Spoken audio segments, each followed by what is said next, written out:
So the rate of acceleration of artificial intelligence in the world today is outpacing even many of the most ambitious AI practitioners.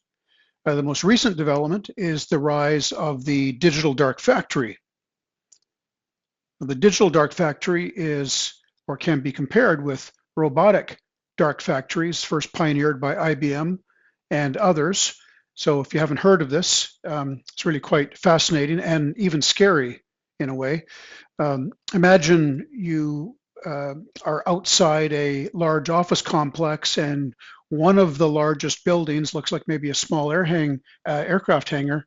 You walk up to the building, you open the door, step inside, the door closes behind you, and the first thing that is very obvious is that it is pitch black. There's no lights on, but there's a slight hum that you hear.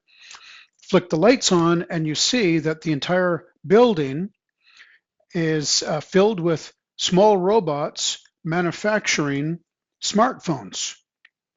Now, this factory exists today and outputs fully formed smartphones at the rate of one smartphone every 3 seconds.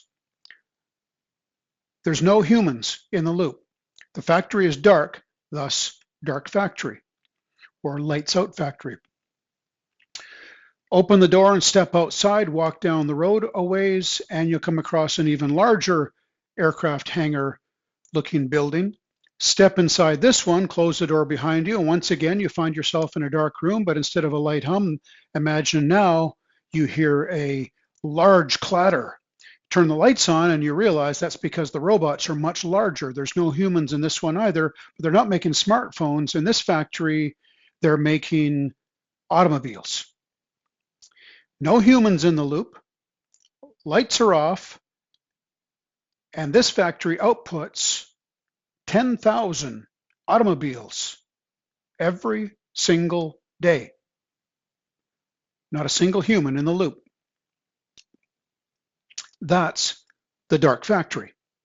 They exist today all over the world, and they are multiplying rapidly. And as robotics comes online more and more, we're going to see more and more of these. Now, the digital dark factory can be compared to the robotic dark factory, except that instead of robots, you have software running it, or AI agents running it. And it does, instead of doing physical goods, it does knowledge work. So this is very significant because in the developed world, and for example, including the United States, about 70% of all jobs are related to knowledge work. This is the throughput of information. It's it's legal work, it's finance, it's admin, it's sales, it's marketing, it's things like that. And 70% of all labor consists of knowledge work today in the United States. And the fact is, AI is currently at the rate of capability that you can automate all repetitive knowledge work. That is knowledge work that produces the same thing over and over. And you can already automate almost all of what we would call customized patterns. So for example, knowledge work such as the creation of a contract, for example, a prenup contract that a law firm might develop, or a sales contract, purchase and sales, a mergers and acquisition contract, you name it. These contracts have patterns in that they're all kind of similar each contract has their own shape and form, but each one needs a high degree of customization.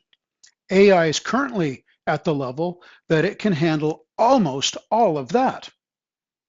And that includes things in the area of marketing, finance, legal, admin, HR, and all kinds of production, and more coming online. So the digital dark factory essentially is a factory to generate patent applications, trademark applications, prenup contracts, social media, advertising, without a single human in the loop. And this is frightening on the one hand because you can generate, with a single push of a button, you can generate 10,000 years worth of social media content without a single human in the loop. But this is also very exciting because of the opportunities it opens up for entrepreneurs in America and worldwide, because they can start these digital dark factories and run businesses. A single person or 2-man, 3-man team can run a very high volume business nowadays with the technology that's available. So whatever pace of AI you've been used to seeing out there, expect that to dramatically increase in the coming weeks and months. We don't see, well, we hear a lot in the news, but we don't see a lot of change on the ground. All that is about to change.